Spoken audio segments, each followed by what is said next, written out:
Hey gang, welcome back to another edition of Pardee Shop Shenanigans. Thought we'd get old Stanley out here to say hello to you on this fine February day. A little bit rainy here in the Pacific Northwest. Weather's pretty mild at about 50 degrees. Kind of makes a guy want to get out and have some new adventures. Well, here's the problem, is last weekend I went out and had a new adventure. It turns out that Stanley has a third cousin twice removed from his stepfather's half-sister. Let's see what this turned into.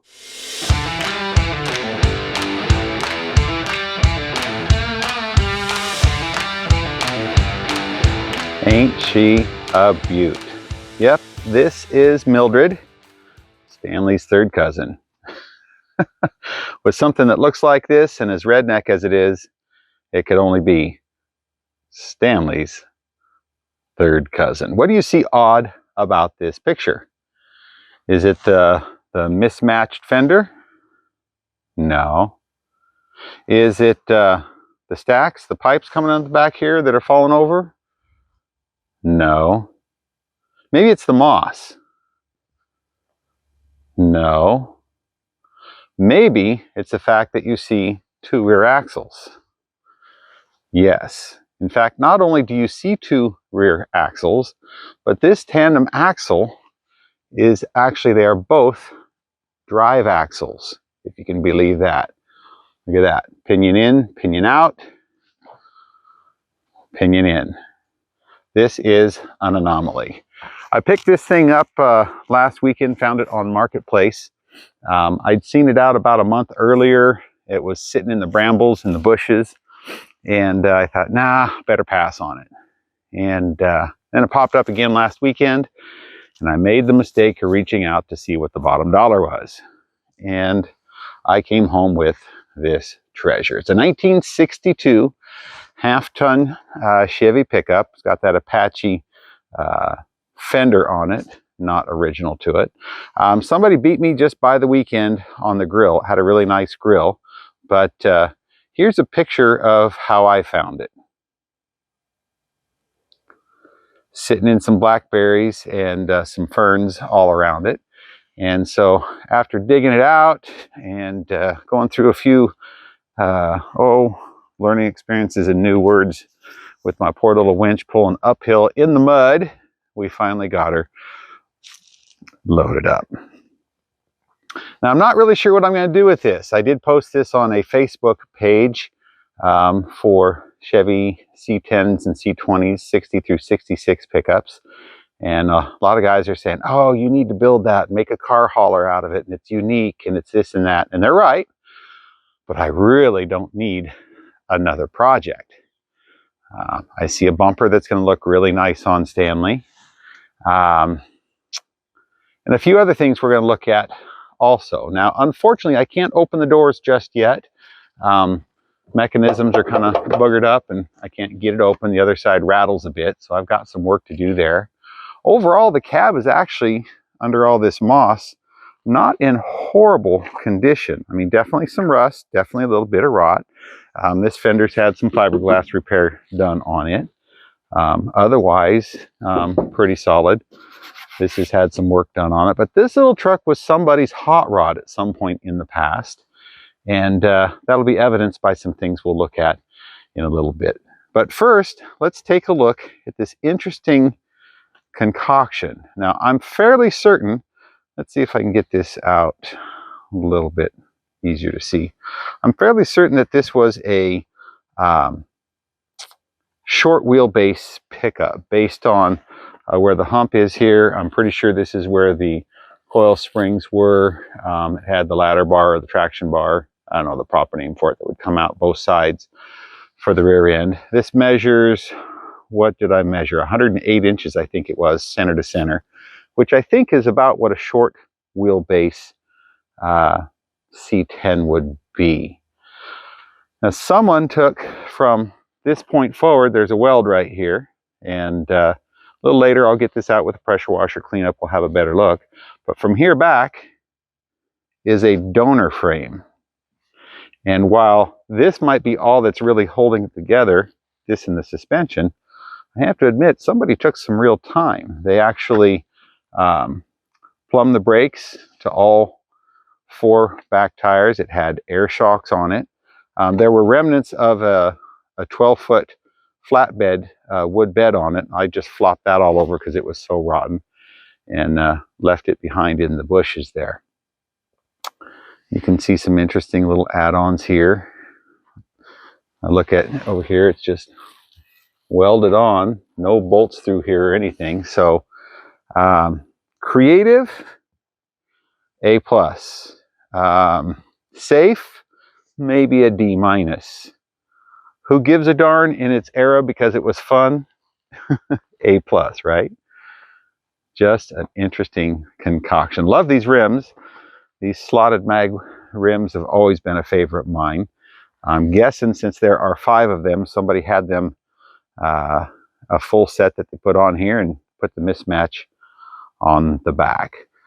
Dual pipes came up and out the back of the cab here. True duals. I'm going to show you what that means in a moment here. Extra set of leaf springs. This door, it'll rattle, but I can't get it open yet, and haven't really been able to fully explore the interior because of this. Fortunately, this window was down just enough that I could operate the steering wheel and reach in and kick it out of gear so it would roll to load. I was able to open this and reach in a little bit, but window mechanism is all seized up, and so just getting into this is going to be an adventure to begin with. You can see they wired it for the cab lights up above, just drilled through both sections. Again, not a professional job, but A+ for creativity. And the fact that it's got a United States Marine Reserve sticker in the back, thank you, sir, whoever you were, or ma'am, for your service. It is amazingly and incredibly appreciated. So let's take a look at something that I find especially cool under the hood. Now, you probably thought I was going to pop the hood and there's going to be some rare, incredible big block under here worth thousands of dollars, but no, just an old straight 6. I'm not sure if this is 235 or 230 that's in here. I do find it kind of interesting when we zoom in here. There is a sticker, looks like it says high something. I'm going to have to work on that. Somebody put a sticker on this valve cover. Maybe it said high performance. But look what's peeking right up over the top of that. That is not your standard Rochester 2-barrel carburetor, is it? No, sir and ma'am, it is not. In fact, as we come around the corner here, you will see an Offenhouse intake manifold and a 4-barrel carburetor on that. Don't know what the carburetor is just yet. I'm not going to think that it's really any good sitting out in the weather, but here we can get right in here and we see Offenhauser. Well, that by itself is pretty cool, but now look underneath. Remember how I said dual exhaust earlier? Yeah, that header is a true dual exhaust. I'll show you underneath hopefully in a minute. It has it dumps out into 2 separate ports. Not sure you're going to see through the wiring goody down there, but kind of cool. Somebody spent a couple dollars in its day, but most importantly, yeah, they had the chrome hinges, chrome springs. You know, if it don't go chrome it, this little straight 6, well, it went, just maybe not as fast as its counterparts. Story is the fellow who built this had a race car, and I don't know if he actually put the race car on the bed or if he just towed it. But whoever it was, he had some fun. Upgraded the old generator to an alternator. An aluminum fan on there. No shroud, which was typical in this era. And all kinds of moss. Now, I do think that this is pretty cool that this fender, this rascal, that is solid, good, original metal right there. With this very custom preservation material on here. Unfortunately, the windshield is broken. Don't really know fully what shape the cab is in, other than it's got these holes drilled in for these small lights that someone put on. Used to have a spotlight on it apparently, and some other something on here. Not a beautiful job, but they did put in a CB, so must have been a 10-4 good buddy running down the road. Let's see if we can see underneath here where this dumps out. Yes, you can see that. See those two ports right there? Yeah, you got cylinders 1, 2, and 3 come out here. 4, 5, and 6 right there. True dual exhaust. Kind of neat. You got a rotten out old cherry bomb here. Definitely some rot, a little bit on the rocker panels, but what I'm seeing so far, the rest of the cab, it's in respectable condition. And actually in a little better shape than Stanley, but Stanley's got its own character that you just can't replace. It is a jewel, is it not?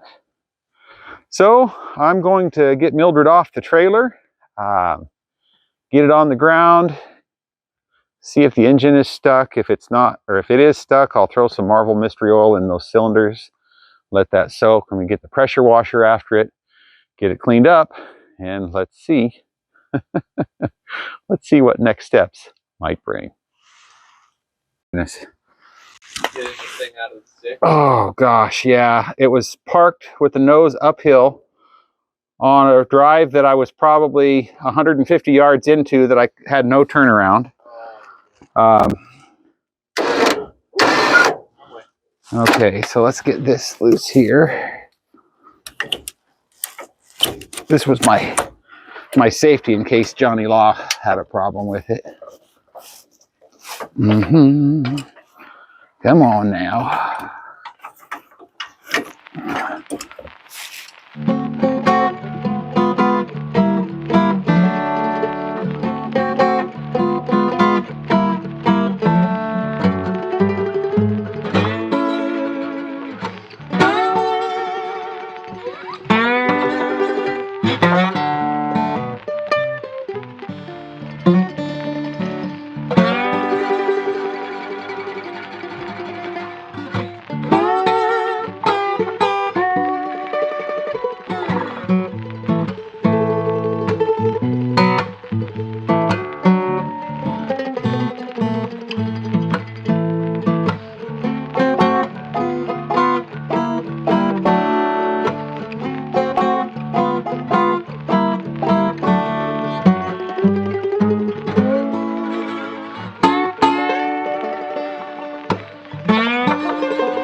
So we made it through that adventure. I guess there's no sense using the pressure washer for this carpet, huh?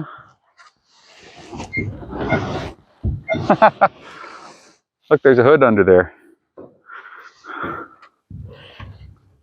What do you think of that? Pacific Northwest carpet. All right, well, let's get the pressure washer after it and let's see what Mildred has to offer in these undergarments.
Well, there you have it. An afternoon of pressure washing and giving some attention to old Mildred here. Turns out that I lost the audio on this part of the recording, so I'm going to dub this in and do the best I can. Good news, I did discover that this is a 292. That's an original sticker, the High Torque 292 straight six. Probably one of the better six cylinders. Best power, I think. Might be worth saving. Engine does appear to be stuck, so I'm going to throw some Marvel Mystery Oil down the cylinders and let it soak. See if I can free it up. Might be worth saving. Might be worth a core, might be worth scrap, I don't know. All in all, underneath here has got lots of rust, and the whole pickup is probably really not worth repairing, but got some good parts, including things like this intake manifold. Probably pitch that old Holly carburetor.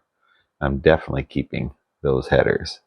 I think I've got a fender and definitely a bumper. Some good donor parts for Stanley.